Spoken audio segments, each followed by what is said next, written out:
Assalamualaikum warahmatullahi wabarakatuh.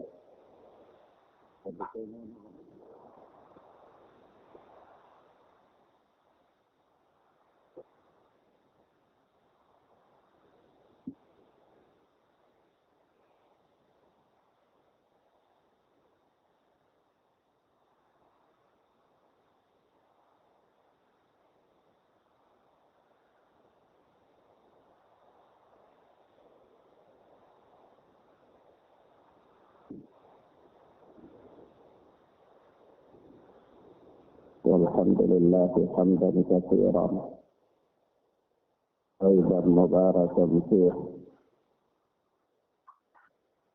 kama yuhibbu rabbuna wa yarda. Asyhadu an la ilaha illallah wahdahu la syarika lah wa asyhadu anna Muhammadan abduhu wa rasuluh sallallahu alaihi wa ala alihi wa ashabihi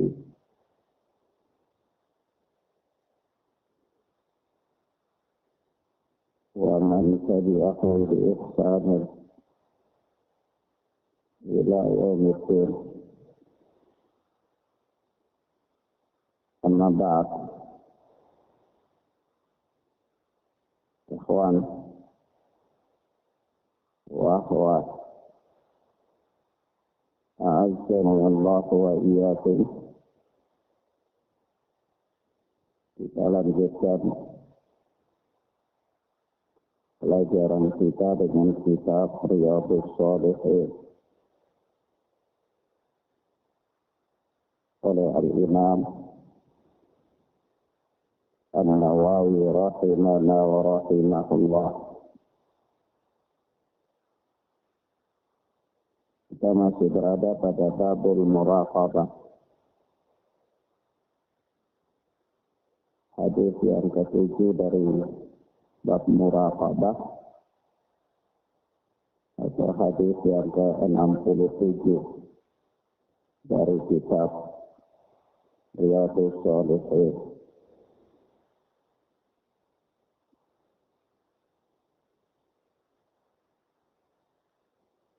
Maka berkata Al-Imam An-Nawawi rahimahana wa rahimahullah, as-sabi' yang ke-7, an Abi Ya'la Shaddad bin Aus radhiyallahu anhu, dari Abu Ya'la Shaddad bin Aus yang Allah telah meridainya. Dia berkata, min Nabi sallallahu alaihi wasallam qala, dari Nabi sallallahu alaihi wa alihi wasallam, beliau bersabda, al-sayyidu man dana nafsahu. Orang yang cerdas itu adalah man dana nafsahu, orang yang mampu mengendalikan dirinya. Wa 'amila lima ba'dal maut, dan dia beramal, jadi berbuat kebaikan untuk kehidupan setelah kematian. Wal 'ajiz, dan orang yang lemah, man atba'a nafsahu hawaha, adalah orang yang suka memperturut hawa nafsunya. wa tamanna 'ala Allahil amani.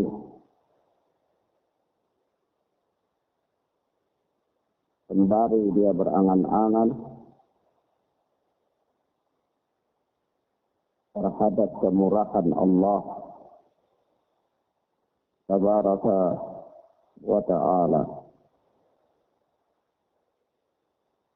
Rawahu Nawawi rawahu Tirmidzi wa qala haditsun hasanun. Hadis ini diriwayatkan oleh Al-Imam At-Tirmidzi dan beliau berkata haditsun hasanun, hadis yang hasan. Ikhwan wa akhwat, hadis ini secara umum mendefinisikan kepada kita hakikat orang yang cerdas dan hakikat orang yang lemah. Bahwa hakikatnya orang yang cerdas itu adalah orang-orang yang dapat mengendalikan dirinya. Orang-orang yang mampu mengendalikan diri. Hanya tidak memperturut hawa nafsunya. Tidak menjadikan hawa nafsunya sebagai sesembahan layaknya. Dia menuruti perintah Allah tabaraka wa ta'ala.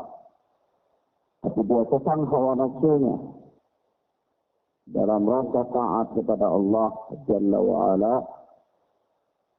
Wa'adina lima ba'dal maut, dan dia beramal untuk kehidupan setelah kematian. Inilah hakikatnya orang yang cerdas. Adapun definisi orang yang lemah, hakikatnya itu man atba'a nafsahu hawaha, adalah orang yang memperturut hawa nafsunya. Wa tamanna 'ala Allahil amani, sembari dia mengangan-angankan berhayal tentang Allah atau terhadap kemurahan Allah. Dan memperturut hawa nafsunya, sembari dia katakan Allah itu maha baik. Allah mengampuni semua dosa-dosa. Allah itu maha pemaaf. Naam, kita katakan Allah maha pemaaf. Allah maha pengampun. Tetapi bukan berarti kemudian engkau meninggalkan amal saleh dan engkau tenggelam dalam kemaksiatan sambil mengatakan bahwa Allah itu maha pengampun. Kalau demikian adanya, maka inilah hakikatnya orang yang aduh. Hakikatnya orang yang lemah. Bahkan orang yang lemah ini adalah orang yang memperturut hawa nafsunya.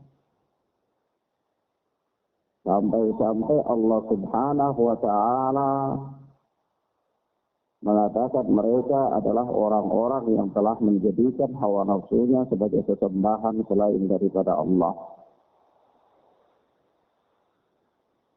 Bagaimana Allah Tabaraka wa ta'ala berfirman, afara'aita man ittakhadha ilahahu hawa. Tidakkah engkau melihat man ittaba'a, orang-orang yang man ittakhadha ilahahu hawa, orang-orang yang menjadikan hawa nafsunya sebagai ilah, sebagai sesembahan. Orang-orang yang menjadikan hawa nafsunya sebagai sesembahan. Wa adallahu Allahu ala ilmi, dan Allah Tabaraka wa ta'ala menyesatkan mereka. Wa khatama ala sam'ihi wa qalbihi, dan Allah mengunci mati pendengaran dan hatinya. wa ja'ala ala basarihim bisyawah, dan Allah meletakkan di atas pandangan mereka itu bisyawah, tabir penyakit. Faman yahdihi min ba'dillah. Kalau sudah demikian, maka siapakah yang bisa memberikan dia hidayah setelah Allah? Maka coba perhatikan firman Allah Subhanahu wa ta'ala yang mulia ini. Jadi Allah Tabaraka wa ta'ala menerangkan kepada kita, afara'aita man ittakhadha ilahahu hawa. Tidaklah engkau melihat atau bagaimana engkau memperhatikan orang-orang yang menjadikan hawa nafsunya sebagai ilah, sebagai sesembahan. Jadi dia dikatakan menjadikan hawa nafsunya sebagai sesembahan. Waktu dia memperturut hawa nafsunya sebagaimana dia memperturut perintah Allah Tabaraka wa ta'ala. Lalu karena demikian adanya, maka Allah Subhanahu wa ta'ala menyesatkan dia. Allah mengunci mati sam'ihi wa qalbihi, pendengarannya dan hatinya. Sehingga walahum adadun la yasba'una biha. Mereka punya pendengaran tetapi mereka tidak bisa mendengar dengannya. Dalam artian bukan mereka tuli secara zahir, tetapi hakikatnya mereka tuli. Karena punya telinga bisa mendengar, tetapi mereka tidak bisa mendengarkan kebenaran. Ketika datang kebenaran itu kepada mereka, mereka mendengarkannya, namun mereka tidak mengindahkannya. Sehingga Allah mengatakan mereka punya pendengaran, tetapi mereka tidak bisa mendengarkannya. Hakikatnya, pendengaran mereka itu tidak bisa mendengar kebenaran. Walakum qulubun, mereka punya hati, tetapi la ya'qiluna biha. Tidak bisa berpikir dengan.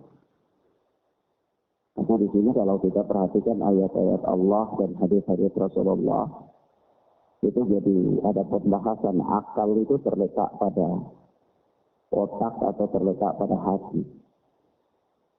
Ya. Ayat-ayat itu kan disebutkan bahwa walakum qulubun la yaqiluna biha. Mereka punya akal, punya hati, tapi mereka tidak berpikir dengannya. Ya, akal itu hati. Ya. Nah, Allah wa yakun, terlepas dari itu, tetapi kita katakan di sini adalah bahwa mereka dibekali oleh Allah dengan telinga yang harusnya mereka gunakan untuk mendengar kebaikan, mendengar nasihat, mereka mendengar ajakan-ajakan untuk taat kepada Allah, bagaimana memberikan pengabdian kepada Allah Rabbuna Jalla Jalaluh. Tetapi mereka tidak melakukannya. Mereka diberikan oleh Allah hati, tetapi mereka tidak berpikir. Sehingga Allah Subhanahu wa ta'ala mengunci hati pendengaran mereka sehingga tidak dapat lagi mereka mendengarkan kebenaran. Allah mengunci hati mereka sehingga mereka tidak lagi bisa memikirkan tentang kebenaran.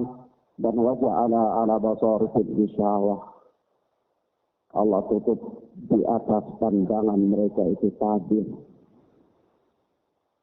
Allah berikan tabir di atas pandangan mereka, sehingga mereka punya mata, tetapi mereka tidak bisa melihat kebenaran. Walaupun kebenaran itu datang terang seterangnya matahari di siang bolong, tetapi mereka tidak mampu untuk melihatnya. Kenapa? Karena mereka telah menjadikan hawa nafsunya sebagai kesembahan. Dan inilah hakikatnya orang yang lemah. Hakikatnya orang yang lemah. Adapun orang yang kuat adalah orang yang selalu berpikir tentang akhirat. Semuanya, semangatnya, gairahnya adalah tentang akhirat. bagaimana kehidupannya ini untuk mendapatkan kebahagiaan akhirat.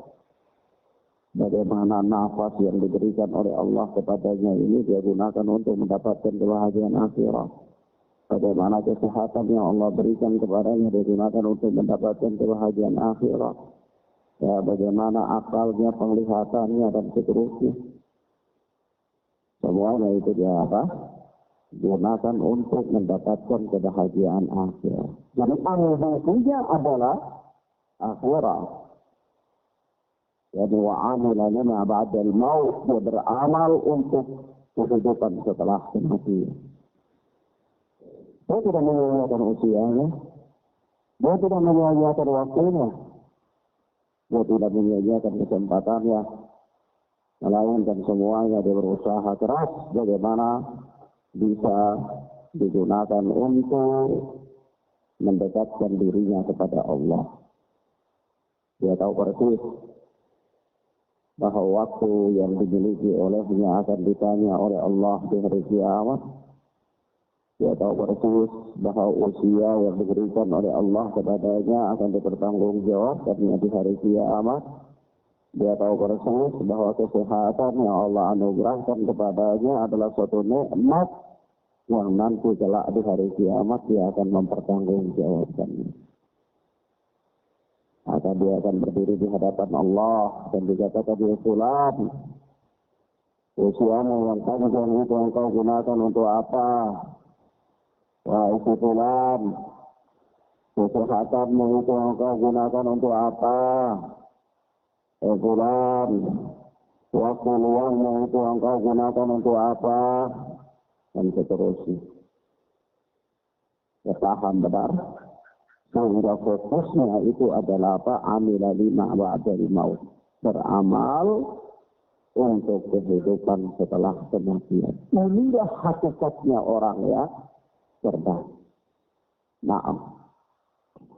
Meski ikhwan, hadis ini secara sanad adalah hadis yang dhaif. Secara sanad ini hadis yang dhaif. Didhaifkan oleh Al-Allamah Al-Albani rahimahullah wa rahimahullah. Didhaifkan oleh Al-Allamah Al-Albani rahimahullah wa rahimahullah. Dan juga didhaifkan oleh Syekh Abu Usama Salim bin Ud Al-Hilali hafidhana wa hafidhahullah di dalam kitab beliau Bahjatun Nadhirin.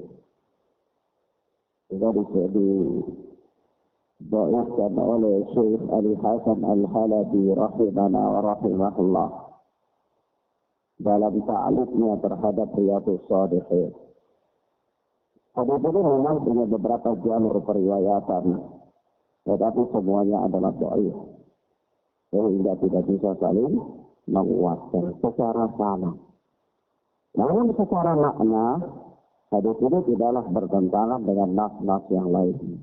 Artinya orang yang cerdas itu memang fokusnya adalah untuk kepentingan kehidupan akhirat. Karena hidupnya di dunia ini adalah negeri beramal untuk amalan-amalan yang dia persiapkan sebentar nanti ketika dia berada di kehidupan akhirat. Naam. Maka makna dari hadis ini tidak bertentangan dengan nas-nas yang sahih. Selanjutnya berkata Al-Imam An-Nawawi rahimahullah wa rahimahullah as-samin yang ke-8, yaitu hadis yang ke-8 dari bab muraqabah. Dari bab muraqabah. Itu hadis yang ke-68 dari kitab Riyadhus Shalihin. Abu Hurairah radhiyallahu ta'ala anhu qala, dari Abu Hurairah yang Allah telah meridhoinya, dia berkata, Abu Hurairah sahabat Nabi ya, sahabat Nabi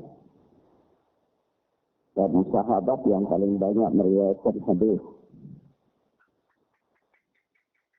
Meskipun beliau ini bersahabat dengan Nabi setelah hanya 4 tahun saja. Karena paling banyak meriwayatkan hadis. Dan dia termasuk orang yang didoakan oleh Nabi Sallallahu Alaihi Wasallam sehingga hafalan beliau kuat. Kata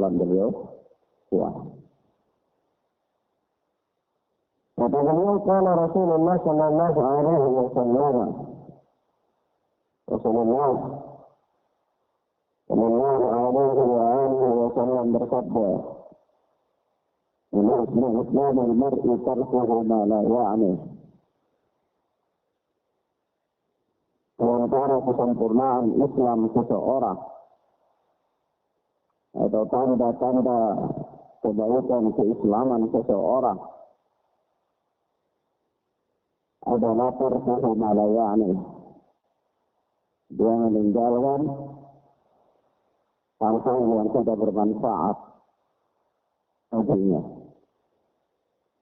Meninggalkan hal-hal yang tidak bermanfaat baginya. Kata Allah, ini hadis hasanun rawahu Tirmidzi wa ghairuhu. Ini adalah hadis hasan yang diriwayatkan oleh Imam At-Tirmidzi dan yang lainnya. Nah, jadi hadis ini adalah hadis yang dikatakan oleh Syekh Abu Usama Salim bin Id al-Hilali hafidana wa hafidahullah sebagai hadis yang sahih li ghairihi. Hadis yang sahih li ghairihi. Nah, sahih karena ada hadis yang lain. Kemudian alhamdulillah hadis ini adalah hadis yang dapat dijadikan sebagai hujjah dari sisi sanad. Begitu pula kalau hadis itu dari sisi sanad sudah sahih, otomatis maknanya pun sahih.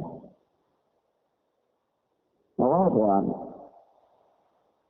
hadis ini memberikan gambaran kepada kita bahwa yang pertama faedahnya adalah keislaman manusia itu bertingkat-tingkat atau berbeda-beda. Ada orang yang keislamannya biasa-biasa saja, ada yang sedang-sedang, ada yang Islamnya baik dan ada yang baik sekali, dan ada yang keislamannya sempurna. Sebab itu Rasulullah mengatakan min husni islamil mar'i tarkuhu ma la ya'ni. Di antara tanda kesempurnaan keislaman seseorang atau sempurnanya keislaman seseorang adalah tarkuhu ma la ya'ni. Dia meninggalkan perkara yang tidak bermanfaat baginya. Maka keislaman seseorang itu bertingkat-tingkat sebagaimana keimanan seseorang. Ada iman yang lemah, ada iman yang kuat, ada iman yang sempurna, ya, dan seterusnya. Nah, yang kedua, semakin dekatnya seseorang dengan syariat, maka semakin baik keislamannya. Semakin dekatnya seseorang dengan syariat, maka semakin baik keislamannya. Dalam pengertian, semakin dekat dengan syariat ini, semakin dekat dengan perintah-perintah syariat. Ya, berupa larangan, perintah, ya, dan seterusnya. Nah,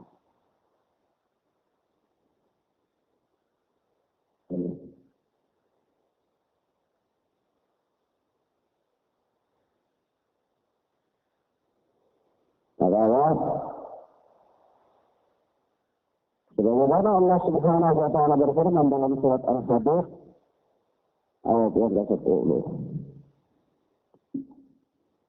La yastawi minkum man anfaqa min qabl al-fath wa qatala.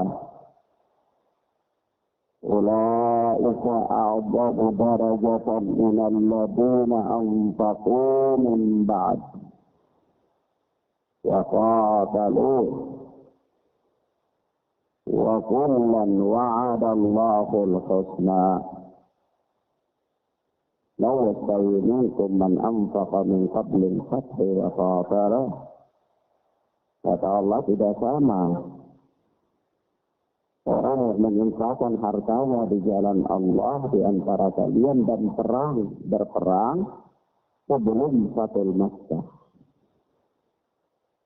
Sebelum Fathul Makkah.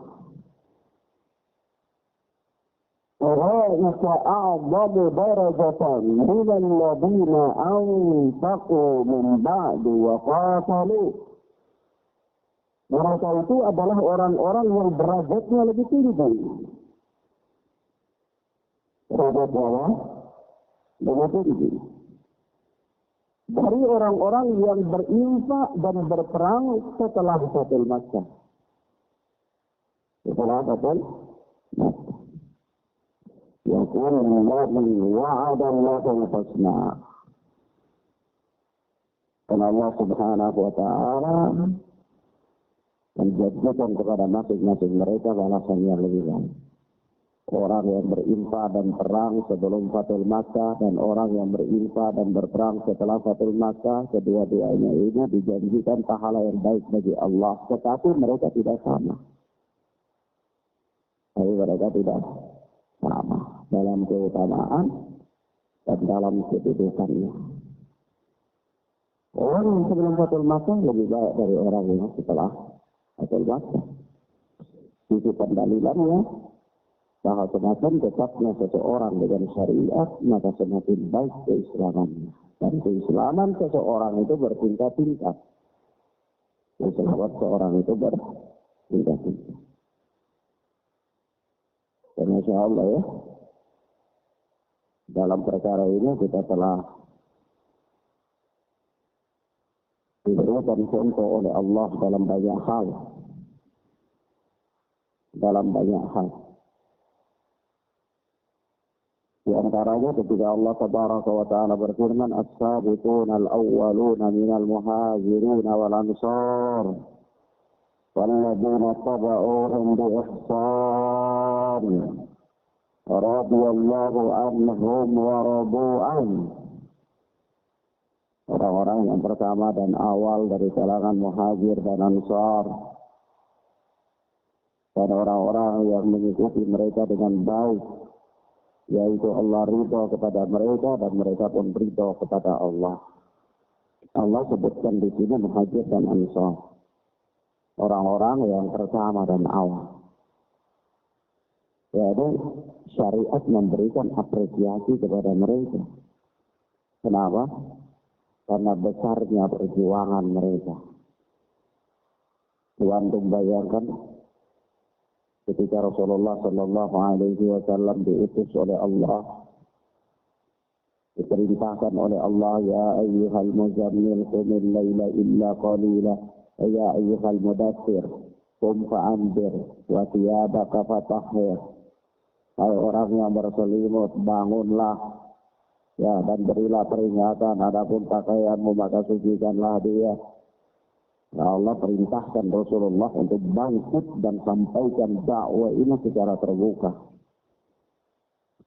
Maka Rasulullah mendatangi pasar-pasar di kota Makkah untuk menyampaikan kebenaran Islam. Rasulullah memanfaatkan musim haji untuk berdiri di sekitar Ka'bah Baitullah untuk menyampaikan kebenaran Islam. Ketika itu semua manusia merasa heran dan aneh dengan Rasulullah. Untuk tengah-tengahnya Rasulullah yang tadinya dikatakan sebagai orang yang jujur. Tetapi karena dakwah kebenaran itulah, kemudian mereka berbalik menuduh Rasulullah sebagai orang yang gila, penyair, penyihir, dan seterusnya. Gila, kedudukan, dan lain-lain dari tuduhan-tuduhan mereka. Keumuman masyarakat Makkah ketika itu yang tadinya memuji-muji dan menyanjung-sanjung Rasulullah baik dari sisi akhlak maupun yang lainnya, berbalik menolak Rasulullah Sallallahu Alaihi Wasallam. Ketika mereka menolak Rasulullah dalam kondisi seperti itu, maka datanglah sekelompok orang dari kaum Muhajirin penduduk kota Makkah yang menyatakan janji sumpah setianya kepada Rasulullah, masuk Islam, mengimani syariat yang dibawa olehnya, dan mengimani bahwa beliau adalah utusan Allah. Begitu pula datang segelompok orang kecil dari kota Yathrib ketika itu, yang kota Yathrib belum bernama Madinah, datang kemudian secara diam-diam bertemu dengan Rasulullah dan kemudian menyatakan keislaman mereka, lalu kembali ke kota Yathrib dan melanjutkan dakwah mereka, mempersiapkan kedatangan Rasulullah dan para sahabatnya ke kota Madinah, yang mereka ini disebut dengan Ansar, para penolong. Coba antum bayangkan, di tengah-tengah semua orang menolak Anda, lalu ada segelintir manusia yang datang menerima. Apakah tidak wajar kalau kemudian Anda memberikan apresiasi kepada mereka? Nah, di sini Allah Subhanahu wa taala bahkan memberikan apresiasi kepada kaum Muhajir dan Ansar. Kenapa?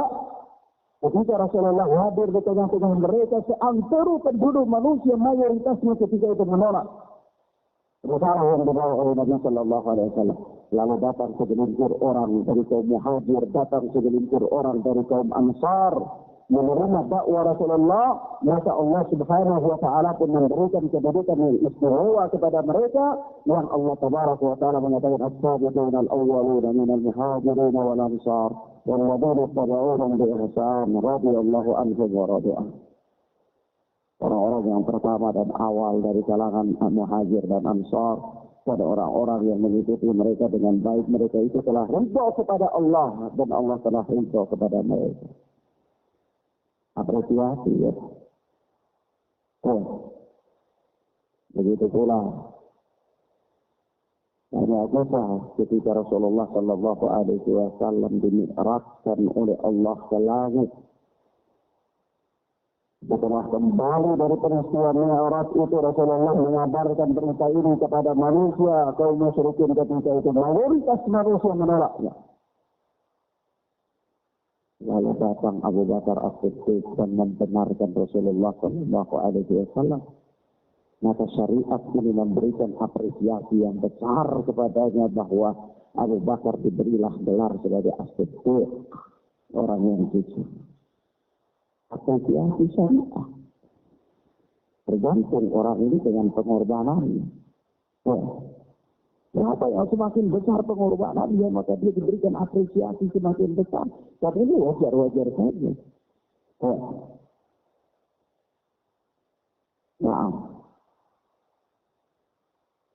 wajar saja kalau kemudian Rasulullah Sallallahu Alaihi Wasallam memilih dan mempersiapkan Abu Bakar As-Siddiq sebagai pengganti beliau.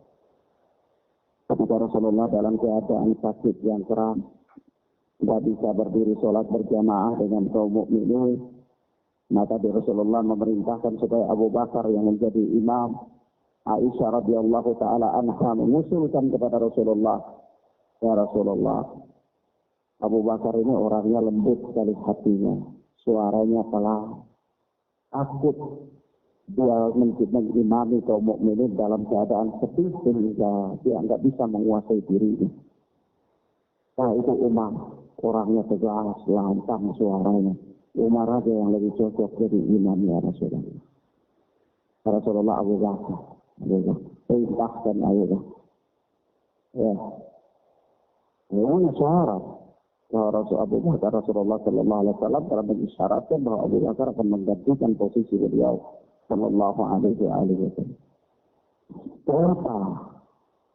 Ternyata lagi-lagi ini adalah apresiasi syariat terhadap pengorbanan dan perjuangan Abu Bakar As-Siddiq. Kenapa? Semakin besar perjuangan dan pengorbanannya, maka semakin baik keislamannya. Ya.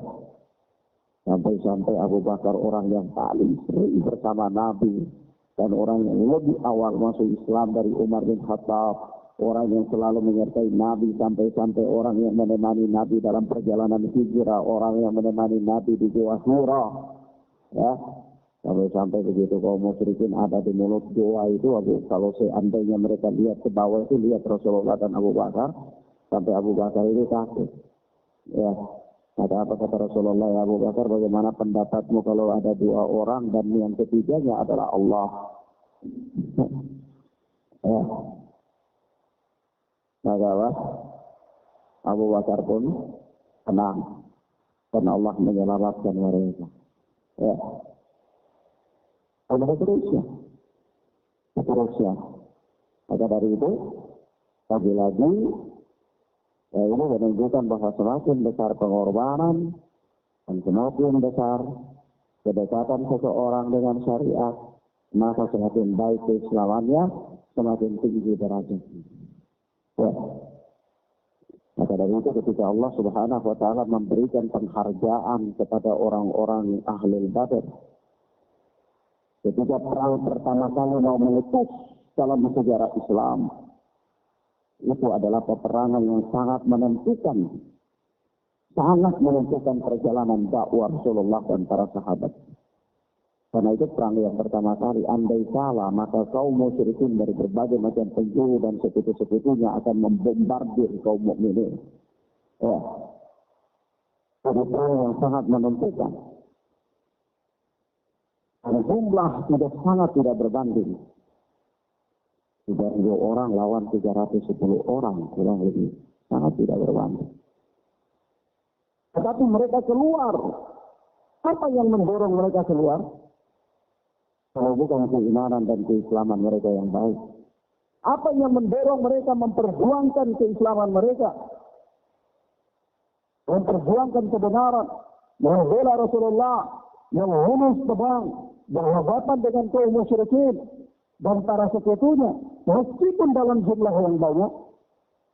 Lagi-lagi tidak ada lain kecuali baiknya keislaman dan keimanan mereka. Maka mereka keluar menuju Badar. Bertemu dengan musuh. Sampai satu malam itu Rasulullah berdoa terus menerus memintakan kepada Allah kemenangan. Dan tahukah antum bahwa dalam perang Badar itu syaitan pun berubah jadi manusia untuk perang berada di barisan musyrikin. Karena sangat berambisi untuk mau menaklukkan dan mengalahkan kaum mukminin. Tetapi Allah Subhanahu wa Ta'ala menurunkan pertolongannya bahwa inna nasra ma'as sabri, sesungguhnya pertolongan Allah itu bersama kesabaran. Maka Allah turunkan ribuan malaikat untuk membantu kaum mukminin. Iblis ini pun lari kecar-kacir, pontang-panting. Ya. Nah, kaum muslimin keluar sebagai pemenang. Maka syariat memberikan kedudukan yang istimewa untuk mereka. Di saat semua orang tidak berdaya, di saat jumlah yang sangat sedikit, di saat Islam sangat membutuhkan orang-orang yang berdiri dengan tegak, mengangkat kepalanya dan mengatakan, kamu mukmin, kalian mau apa?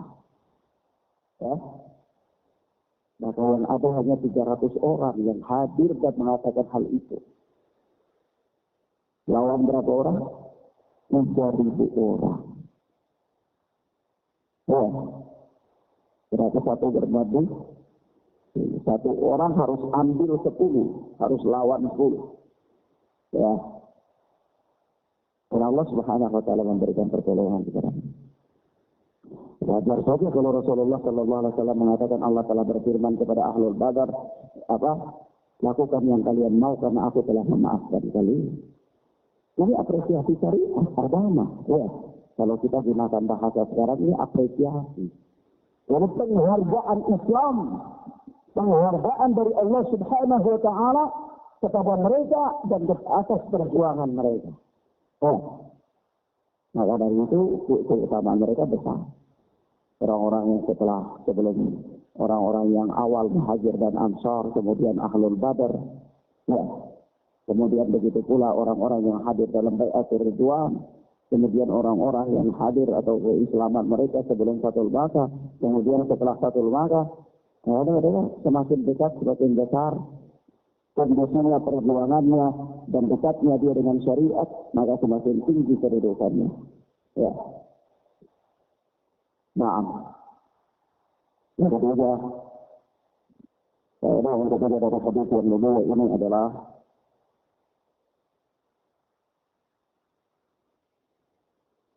antara baiknya keislaman seseorang adalah tidak sibuk dengan hal-hal yang tidak bermanfaat. Kadang-kadang kita ini sibuk dengan aib orang lain misalnya. Padahal kita tidak akan dihukum oleh Allah atas aib orang lain. Kita sibuk dengan dosa-dosa orang lain. Kita lupa dengan dosa-dosa kita. Padahal kita tidak akan dihukum oleh Allah dengan dosa-dosa orang lain. Kenapa kita tidak urus saja dosa-dosa kita? Karena kita akan dihukum oleh Allah atas kemaksiatan kita.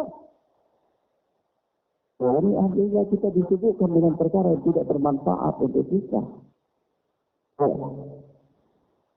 Sebab itu apa? Di dalam bab ini perlu ketahui ya Tuhan bahwa umur manusia ini sangat pendek. Umur manusia ini sangat pendek. Kehidupan dia di dunia ini sangat sedikit. Maka dari itu, ya gunakanlah umur dan kesempatan hidup ini untuk perkara-perkara yang bermanfaat. Coba saja kalau antum gunakan umur untuk hal yang tidak bermanfaat, misalnya bintang di langit ini ada berapa banyak untuk itu, atau pelajari ilmu yang menghitung jumlah bintang di langit. Kira-kira faedahnya apa? Ya, karena faedahnya habis usia dan bermanfaat. Ya, maka dari itu tinggalkan hal yang tidak bermanfaat. Ada orang sibuk bicara tentang kemaslahatan umat, bicara. Tentang ini musuh sudah mau ke leher kita, musuh sudah ada di hadapan kita, sudah begini dan begitu. Sebentar lagi negara ini rusak dan ambruk dan seterusnya. Yang mereka baca dan pelajari adalah berita-berita politik. Yang mereka baca dan pelajari adalah apa? Sosial media, surat kabar, majalah, informasi dari apa? Media-media yang wallahu a'lam bishawab. Berita itu berasal dari siapa? Apakah sumbernya adil, thiqah, atau ke orang-orang majhul? Ya. Tapi mereka jadikan itu sebagai ilmu. Jadi dia disibukkan dengan berita-berita politik, sampai dia tidak sempat mengkaji Al-Quran dan Sunnah. Kalau kita bicara tentang bagaimana perhitungan suara, bagaimana perbandingan, bagaimana kekuatan politik, bagaimana arah politik Indonesia ini, itu dia bahas. Bisa 7 malam 7 siang. Ya, dia bahas 7 malam 7 siang, dia dicap dengan data-data yang dia copy dari sosial media. Ya, tapi kalau kita tanyakan kepadanya bagaimana cara berwudu yang benar, dia katakan, itu pelajaran anak SD Pak Ustaz. Ya. Kita katakan bagaimana tata cara sholat yang benar, dia katakan, maaf Ustaz, saya belum tahu. Ya, di kampung kami tidak ada ustaz yang ajarkan tata cara sholat yang benar. Ya. Tapi apakah di kampung kalian ada profesor politik? Ada Ustaz, kami tahu politik dari berita, dari sosial media. La haula wa la quwwata illa billah. Ini musibah. Sibuk dengan hal yang tidak bermanfaat. Untuk akhiratnya, melalaikan dia dari hal yang bermanfaat untuk akhiratnya. Sibuk bicara sana, sibuk bicara sini. Dia presentasikan tentang dunia ini, kalau mau boleh bilang dia ini adalah pakar-pakar di bidang ilmu-ilmu. Apakah itu ilmu alam, ekstata, kimia, pokoknya semua ilmu ini dia bicarakan. Kalau kita tanyakan dia tadi sholat duhur apa tidak, dia katakan maaf saya paling capek, saya masuk rumah sudah mengantuk tidur.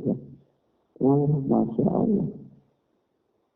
Lalu apakah ilmu segala macam metodenya itu bermanfaat untuk akhiratmu? Apakah sholat yang bermanfaat untuk akhiratmu?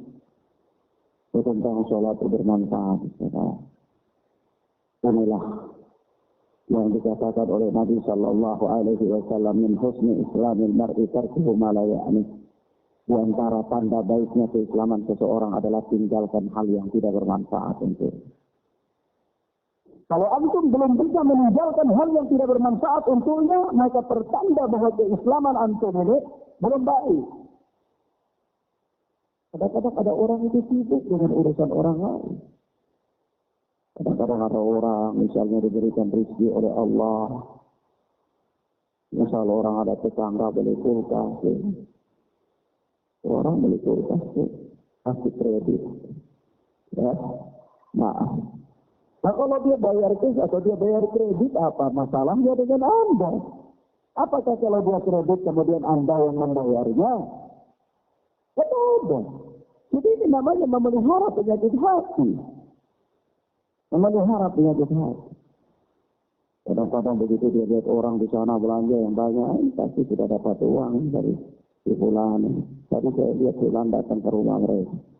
Barangkali datang ke rumah itu untuk mau ngasih oleh-oleh atau mau kasih berita. Tidak mesti orang datang ke rumah untuk apa? Ngasih uang. Apa misalnya ada dia lihat, saya lihat itu si fulan itu. Kemarin mereka ada tuh duduk-duduk atau ketemu di jalan itu ada cerita-cerita. Wajar saja. Padahal yang dia lihat itu cuma sekali misalnya. Lalu dia membuat persepsi sendiri bahwa setiap hari saya lihat itu duduk di sana cerita-cerita. Ini pasti ada sesuatu di antara mereka sedang menyusun strategi itu. Ya, maka subhanallah. Kenapa sih Anda sibuk dengan urusan yang tidak bermanfaat untuk diri? Apakah Anda nanti di akhirat bertanya tentang duduk-duduknya orang itu bersama Anda? Kan tidak. Lalu kenapa Anda tidak fokuskan diri Anda saja untuk perkara yang bermanfaat? Kadang kita sibuk, sampai sibuk. Ya, sibuk-sibuk. Asal tidak tahu saja ada orang yang datang ke rumah itu apa? Kapan sih mau tagih utang? Dia utang apa? Dia nggak utang, bayar utang apa enggak? Atau orang ngaji apa tidak? Apa urusannya dengan Anda? Sekali lagi ingat ini, tarkuhu ma la ya'ni, tinggalkan hal yang tidak bermanfaat untuk Anda. Apa? Hal yang tidak bermanfaat untuk Anda. Kenapa umur ini terlalu pendek? Umur ini terlalu pendek. Jadi ya kawan, karena punya pengalaman pribadi ya. Ketika itu saya bertemu dengan seorang dosen di salah satu kampus Islam. Kalau tidak salah namanya Pak Sabar, kalau ada nanti.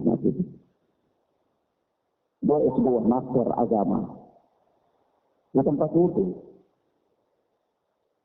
Begitu kita wudhu sama-sama, setelah itu terus dia tanya saya, Pak Ustaz,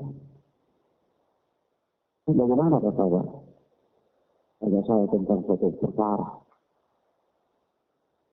Saya ngerti ya, panjang dia cerita. Yang mati ini orang, tapi karena supaya menghargai dia, saya dengar saja apa yang dia cerita. Selesai dia cerita, dia tanya saya, bagaimana ini? Terus saya bilang, minta maaf Pak Sabar, sebelum saya jawab ini pertanyaan Pak Sabar, saya boleh bertanya. Kata dia boleh Ustaz, silakan. Saya katakan Pak Sabar, kira-kira kalau Pak Sabar tahu jawaban atas pertanyaan yang tadi Pak Sabar jawab tanya itu, Pak Sabar dapat pahala atau tidak? Tidak Ustaz. Kalau misalnya Pak Sabar tidak tahu jawabannya, Pak Sabar berdosa atau tidak? Tidak Ustaz. Berarti tidak ada gunanya. Pak Sabar tahu atau tidak tahu tidak ada gunanya. Kenapa harus repot itu dari tahu? Orang walaupun bingung. Ini master dua agama. Mendapat pertanyaan itu dari saya. Jadi ketika saya tanya, dia sudah presentasikan pertanyaannya itu sedemikian rupa ke anak. Memang tujuannya itu mau mendiskreditkan orang-orang yang tafaqquh fid din, memperdalam ilmu agama, mempelajari Al-Quran dan Sunnah. Lalu timbullah pertanyaan-pertanyaan filsafat. Seperti misalnya begini, antum ini di jembatan, melewati sebuah jembatan, lalu di jembatan itu tidak ada orang bisa berpapasan, satu-satu orang saja yang lewat. Ustaz. Tapi di situ ada ibu Anda dan ada Al-Quran. Itu mau ambil mana? Mau injak yang mana? Injak Al-Quran atau mau injak itu? Wah, saya harus pilih. Tidak bisa Ustaz, harus. Tidak boleh. Tidak boleh salah satu, harus. Tidak boleh dua-dua, harus salah satunya. Ya kan? Ya kayak gitu, pertanyaan kita. Ya sama. Kalau saya katakan, Sabar maaf ya, sebelum saya jawab ini pertanyaan, saya boleh bertanya, silakan. Kira-kira kalau Pak Sabar tahu jawabannya dari pertanyaan itu, apakah Pak Sabar mendapatkan pahala? Saya pikir sekiranya. Ya tidak, saya kira dapat pahala. Yang kedua, kalau sekiranya Pak Sabar tidak tahu jawaban atas pertanyaan Pak Sabar apakah dikatakan jahil dan Pak Sabar berdosa? Ya kan tidak, Ustaz. Sebenarnya kalau begitu tidak ada faedahnya. Pak Sabar tahu dan tidak tahu tidak ada masalahnya. Kenapa harus repot untuk tahu? Ya, diceplok orang jadinya. Setelah bingung dia ketawa dia bilang, iya Ustaz, memang Ustaz hebat. Kemudian pergi dia. Dia bilang, la haula wa la quwwata illa billah. Ini master agama. Master apa? Master agama. Masya Allah. Orang menjumpai kisah-kisah seperti itu banyak sekali. Tapi berpegang kepada hadis ini, semuanya ada takluk. Kenapa? Karena min husni islamil mar'i tarkuhu ma la ya'ni. Merupakan baiknya agama seseorang adalah dia meninggalkan hal-hal yang tidak bermanfaat. Pertanyaannya, kalau tahu manfaat apa tidak? Kalau tidak tahu manfaat apa tidak? Oh, tidak tahu juga tidak manfaat, Ustaz. Tahu juga tidak bermanfaat. Lalu untuk apa buang-buang waktu untuk mengetahui sesuatu yang tidak bermanfaat? Ya. Iya ya. Bisa ngantuk sibuk. Kadang-kadang ada orang sibuk itu, lihat. Pertanyaan-pertanyaan filsafat ini membuat manusia gila. Ya? Nah. Saya sangat berterima kasih Allah wa yakum. Sekali lagi kita katakan bahwa umur manusia ini pendek. Permasalahan dalam kehidupan dunia ini banyak sekali, juta, ribuan, juta, miliar masalah. Nah, kalau antum tidak menggunakan skala prioritas untuk menyelesaikannya, maka umur antum habis, persoalan itu belum habis dan antum tidak mendapatkan apa-apa. Coba antum tidak menggunakan skala prioritas, sibuk belajar teater, sibuk belajar drama, sibuk belajar hal-hal puisi dan lain-lain. Sementara itu yang benar Anda tidak tahu. Habis waktu. Habis apa? Habis waktu. Kira-kira kalau Anda tahu teater, manfaatnya apa? Kalau Anda bisa baca puisi yang berlembar-lembar, itu manfaatnya apa? Apakah Anda dapat pahala? Kalau baca puisi, informasinya demikian itu. Kalau tidak tahu misalnya, apakah Anda berdosa? Tidak ya. Nah, untuk apa buang-buang waktu, tenaga, energi, curahkan pikiran untuk hal yang tidak bermanfaat? Min husni islamil mar'i tarkuhu ma la ya'ni. Merupakan baiknya Islam seseorang adalah meninggalkan hal-hal yang tidak bermanfaat untuk.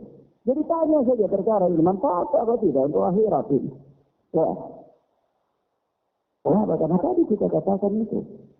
Awsaitu man dana nafsahu wa amila lima ba'dal maut.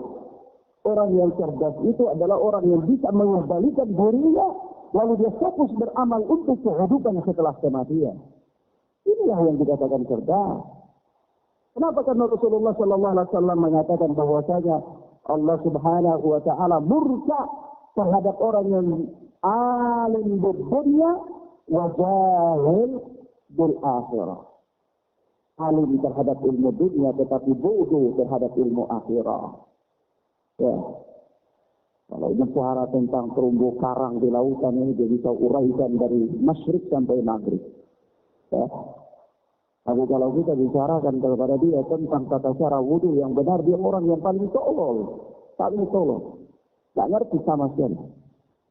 Nah, kita katakan rukun wudhu itu ada berapa? Oh, ada 2. Ya. Ya, itu repot. Kalau kita tanyakan kepada dia, apa hukumnya itu wudhu berkumur-kumur? Saya nggak tahu, Ustaz. Lalu kenapa Anda berwudhu itu berkumur-kumur? Ya, saya lihat orang-orang lakukan seperti itu. Selesai. Jawaban paling singkat. Ya. Nah. Padahal Allah Subhanahu wa Ta'ala mengatakan apa? La tasbu ma laysa laka bihi ilmun inna sam'a wal basara wal fu'ad kullu ulaika kana anhu mas'ula.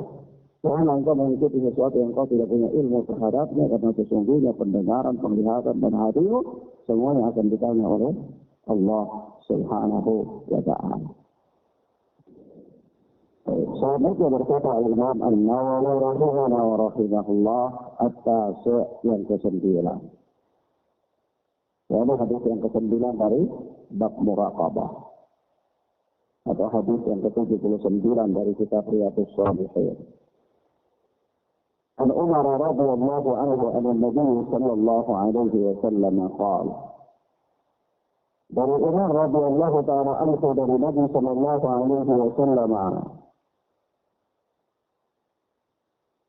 beliau bersabda, "La yus'alu ar-rajulu fima daraba imra'atahu." Seorang suami tidak akan ditanya tentang kenapa dia memukul istrinya. Rawahu Abu Dawud wa ghairuhu. Kata Imam Nawawi, hadis ini diriwayatkan oleh Imam Abu Dawud dan selainnya. Hadis ini luar biasa, sangat menguntungkan kaum rijal. Dia tidak akan ditanya tentang kenapa dia pukul istri. Ya. Nah, tetapi sayangnya hadis ini dhaif. Ya. Hadis ini adalah hadis yang apa? Yang dhaif. Kalau hadis ini tidak dhaif, orang bisa hajar istri ke babak belur, tidak apa-apa, tidak ditanya di akhir. Tidak ditanya di akhir. Ya. Pokoknya yang jadi korban adalah kaum wanita. Jadi korban kaum wanita. La yus'alu ar-rajulu idza daraba imra'atahu. Seorang suami tidak akan ditanya kenapa dia pukul istrinya. Oh ya sudah pukul, tidak apa-apa, di akhirat tidak akan ditanya. Ya. Itu. Hadis ini adalah hadis yang apa? Hadis yang dhaif. Ya. Dan Rasulullah mengatakan bahwa kullukum ra'in wa kullukum mas'ulun an ra'iyatihi. Kalian ini semua adalah pemimpin dan kalian akan ditanya tentang kepemimpinan kalian. Suami ditanya, suami pemimpin. Ingat ya, suami pemimpin. Suami akan ditanya tentang kepemimpinannya. Dan akan ditanya tentang apa? Kepemimpinannya. Akan ditanya tentang istrinya, akan ditanya tentang anak-anaknya. Ya. Dan apa? Wal mar'atu ra'iyah. Wa mas'ulatun an ra'iyatun. Ra'iyatuha. Orang istri juga adalah pemimpin. Ra'iyatu baiti zawjiha, pemimpin di rumah suaminya. Wa mas'ulah, dan dia akan ditanya tentang kepemimpinannya. Istri akan ditanya. Ditanya tentang apa?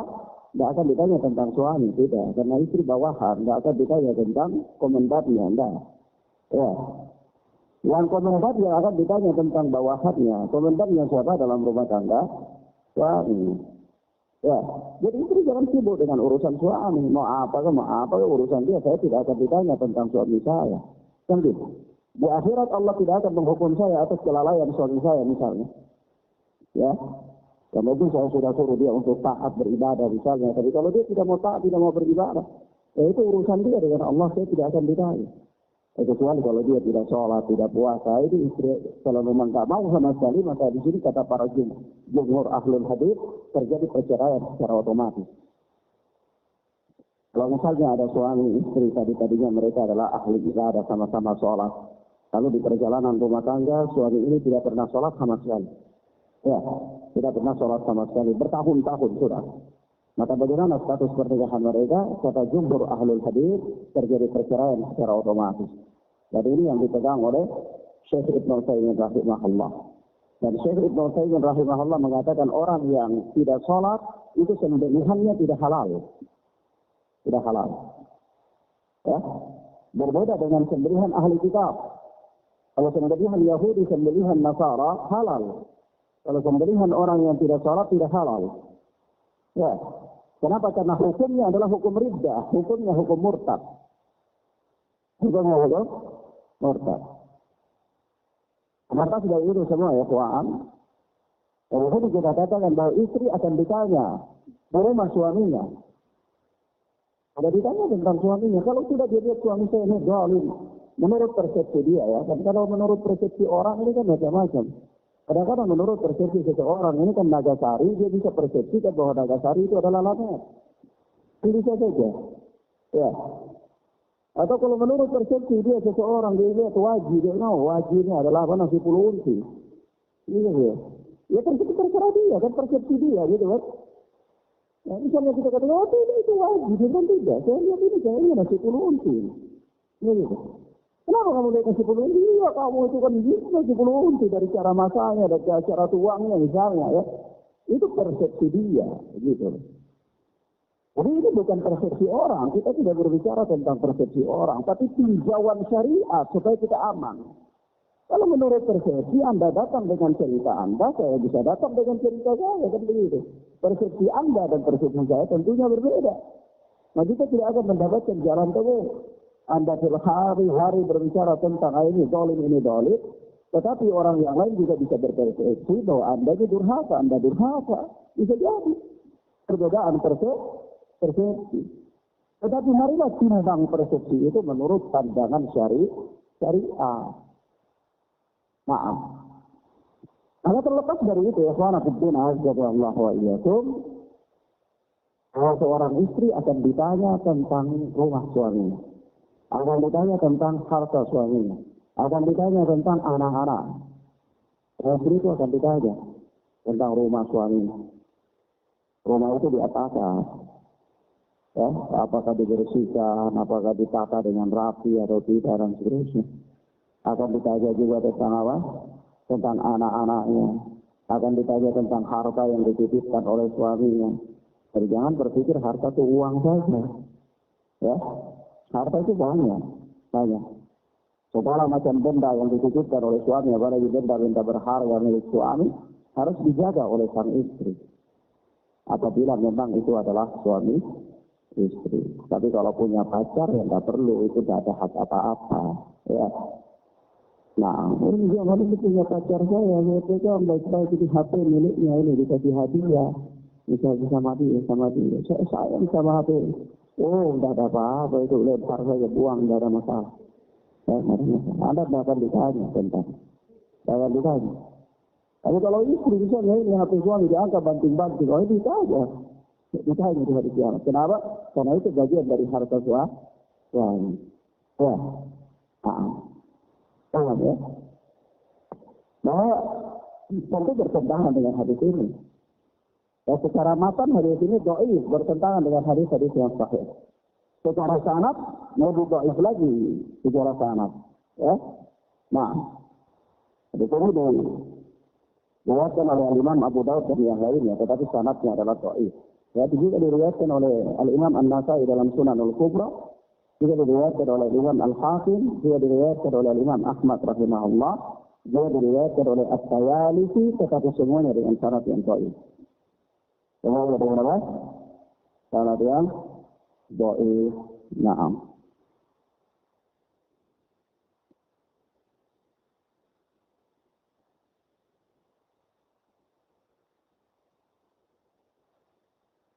Wallahu ta'ala a'lam bis-shawab.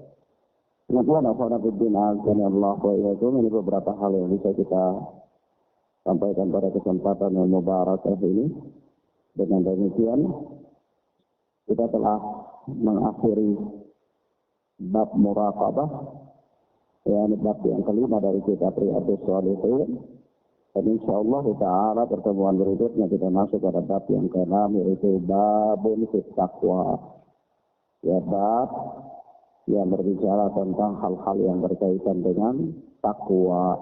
Nah, wallahu a'lam bis-shawab. Allahumma yassir lana wa la tu'assir alaina. Allahumma barik lana fima a'tayt. Allahumma inna nas'aluka rizqan thayyiban wa ilman nafi'ah wa amalan mutaqabbalah. Wa sallallahu ala nabiyyina Muhammad وعلى آله وصحبه وسلم. سبحانك اللهم وبحمدك أشهد أن لا إله إلا أنت أستغفرك وأتوب إليك. والسلام عليكم ورحمة الله وبركاته.